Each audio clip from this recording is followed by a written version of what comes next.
Good morning students. मैं Abhishek Kumar GS paramedical college Hajipur से आप लोगों का स्वागत करता हूं। स्टूडेंट्स, हम लोग रेस्पिरेटरी सिस्टम पढ़ने वाले हैं। तो रेस्पिरेटरी सिस्टम में हम लोग का जो इंट्रोडक्शन था वो ख़त्म हो गया था। तो आज हम लोग इन रेस्पिरेटरी सिस्टम में जो भी ऑर्गन पार्टिसिपेट कर रहा था तो उसमें से हमारा जो फर्स्ट ऑर्गन था वो नोज़ था। तो आज हम लोग नोज़ का एनाटॉमी और फिजियोलॉजी जानेंगे कि रेस्पिरेशन में हमारा ये जो नोज़ है वो क्या हेल्प करता है और कैसे करता है। ठीक है, तो देखते हैं नोज़ के बारे में। ठीक है, the structure of nose is divided into an external the nose and internal nasal cavity part. Nasal cavity is a large irregularly shaped cavity divided into two equal halves by a septum.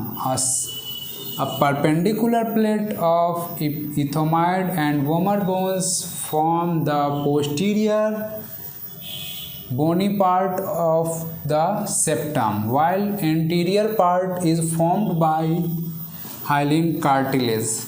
That means हमारा ये जो नाक है वो बताया जा रहा है कि क्या है कि एक्सटर्नल और इंटरनल की बात कर रहा है। एक्सटर्नल जिसको कि नोज़ और इंटरनल जिसमें कि नोजल कैविटी आता है।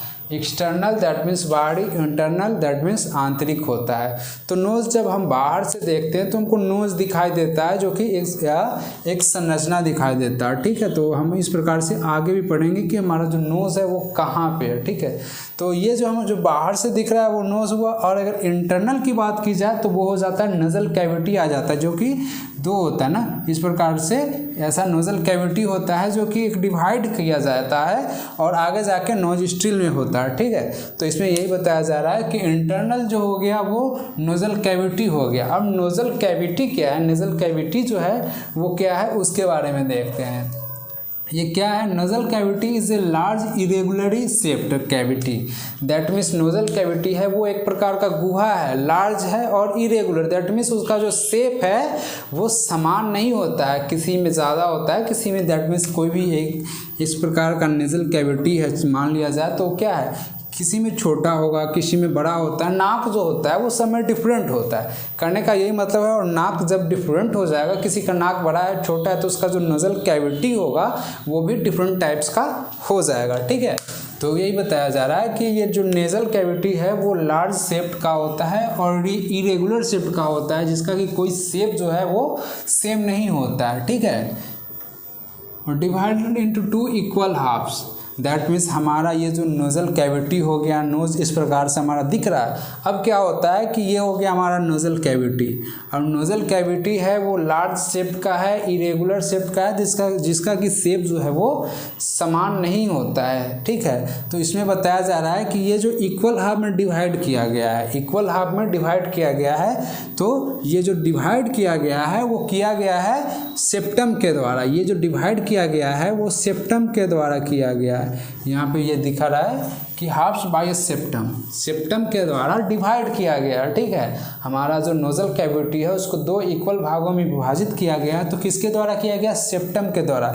अब हमारा जो सेप्टम है वो क्या चीज़ का है और क्या है वो देखते हैं।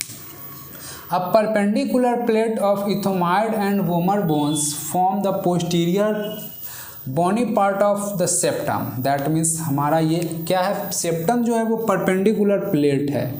परपेंडिकुलर प्लेट है जो कि क्या है, इसका जो पिछला जो भाग है पोस्टीरियर, दैट मीन्स पिछला जो भाग है वो बना हुआ है क्या चीज़ से, बोनी पार्ट है। दैट मीन्स हड्डियों का बना हुआ है, जो कि फर्स्ट बोन जो है वो क्या है, इथोमाइड एंड वोमर।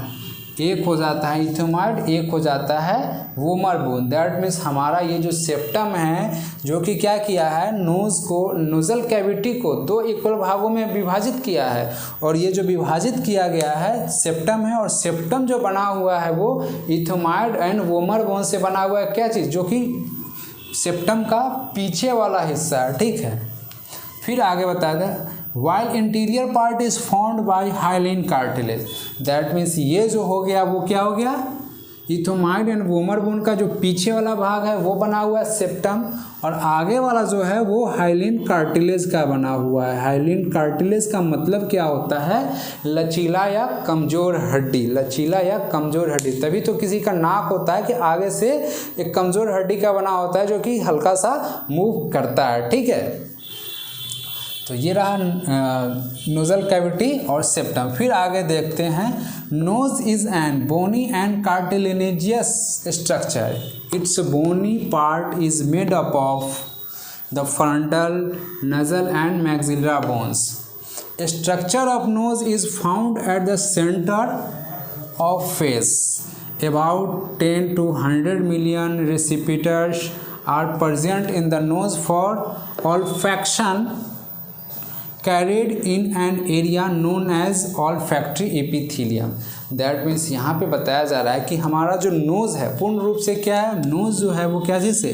बोन और कार्टिलेजियस का बना होता है। हमारा जो नोज़ है वो बोनी एंड कार्टिलेजियस संरचना का बना होता है, ठीक है। जो बोनी पार्ट है वो होता है क्या?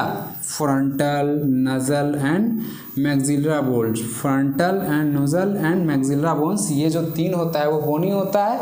और कार्टिलेज जो होता है वो कौन सा होता है? हाइलिन कार्टिलेज होता है। कार्टिलेज जो होता है वो हाइलिन कार्टिलेज होता है, ठीक है। अब बात हो गई कि हमने नोज़ का स्ट्रक्चर देख लिया। अब हमारा जो नोज़ है एनाटॉमी कहता है कि shape, size, structure and location पता होना चाहिए। तो हमारा जो नोज़ है वो कहाँ पे है? नोज़ जो है, structure of nose is found at the centre of face.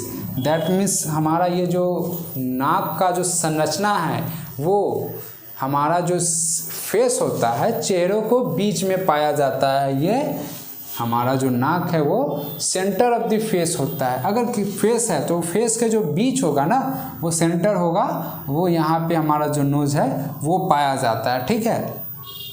फिर बताया जाए, about 10 to 100 million receptors are present in the nose.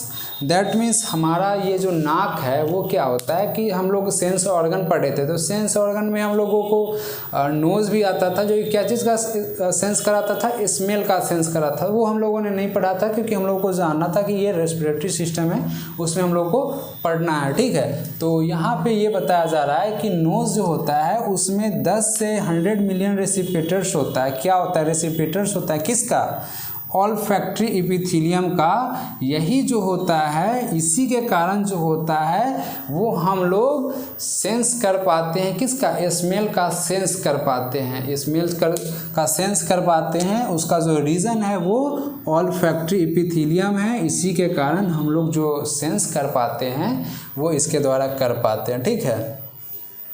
फिर देखते हैं कि हम जो हमारा जो नोज़ है उसका फंक्शन क्या क्या है। नोज़ का जो फंक्शन है उसके बारे में देखते हैं कि नोज़ हमारा जो है वो क्या क्या फंक्शन कर रहा है, ठीक है।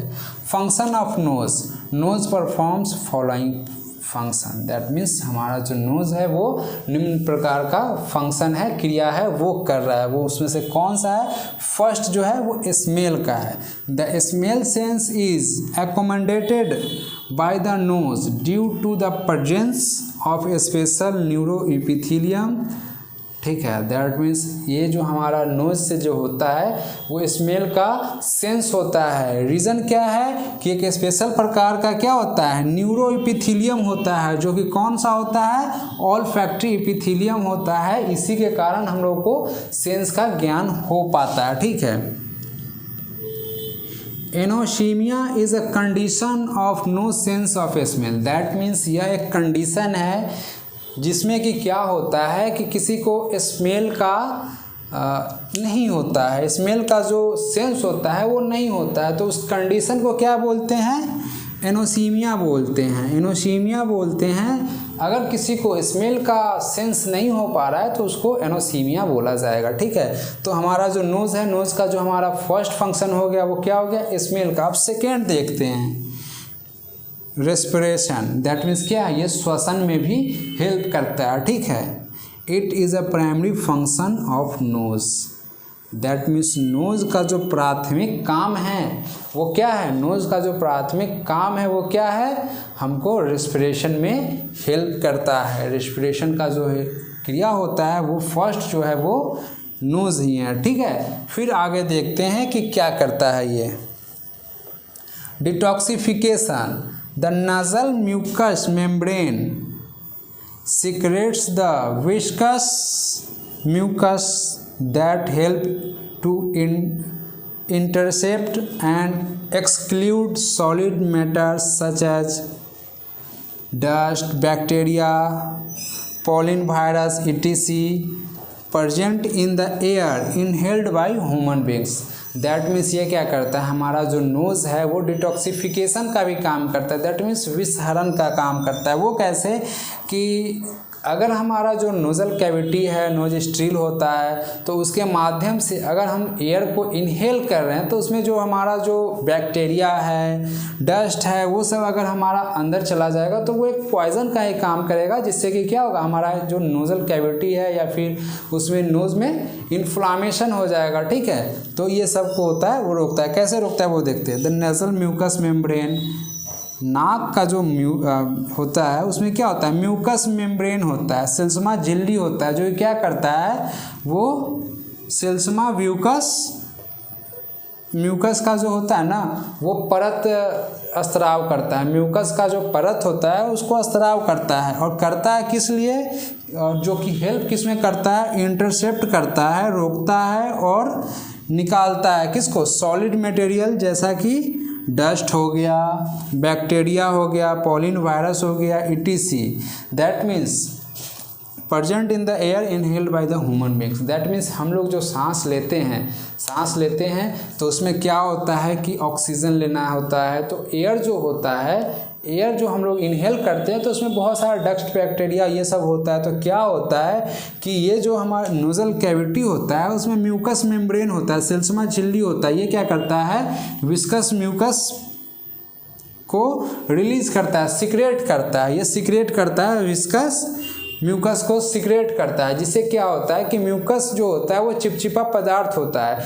तो अगर हम लोग एयर को इनहेल कर रहे हैं तो क्या होता है कि जो भी डस्ट पार्टिकल होता है वो नोज़ का जो उसमें जो डस्ट पार्ट, जैसे ये चिपचिपा है तो उसमें जो डस्ट जाएगा, बैक्टीरिया जाएगा, वो सब वहाँ पे रुक जाएगा, वो अंदर की ओर नहीं जाएगा। हम लोगों का इंटरनल रेस्पिरेशन सिस्टम जो होता है उसमें वो नहीं जा पाएगा।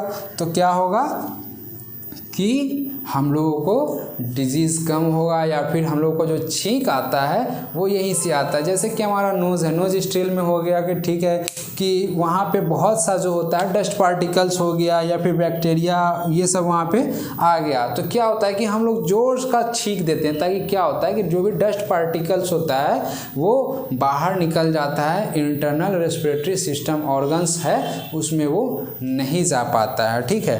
तो हम लोग ने देखा कि नोज़ जो है, नोज़ का जो स्ट्रक्चर था, नोज़ जो है वो हम लोगों को फेस पे पाया जाता है, सेंटर ऑफ द फेस पाया जाता है, ठीक है। और नोज़ जो है वो सेप्टम के द्वारा, नोज़ से नोज़ल कैविटी होता है, नोज़ल कैविटी को डिवाइड किया गया है दो भागों में। जो किया है कौन सा, सेप्टम के द्वारा किया गया है। सेप्टम जो बना हुआ है वो इथोमाइड एंड वोमर बोन से बना गया है, और आगे वाला जो है वो हाइलिन कार्टिलेज का बना होता है। तभी जो नाक होता है वो आगे का हल्का मूवमेंट करता है, ठीक है। और ये इसके बाद फिर देखा गया कि इसमें जो नाक जो है वो, नाक से हम लोग सेंस ऑर्गन में भी पढ़ना था, जिसमें कि होता था स्मेल का सेंस कराता था। वो कैसे कराता था, यही ऑल्फैक्टरी एपिथेलियम था, उसके द्वारा हम लोग सेंस करते थे स्मेल का, ठीक है। अगर किसी को स्मेल का सेंस नहीं होता है तो एक कंडीशन होता है जिसको कि एनोसीमिया बोलते हैं।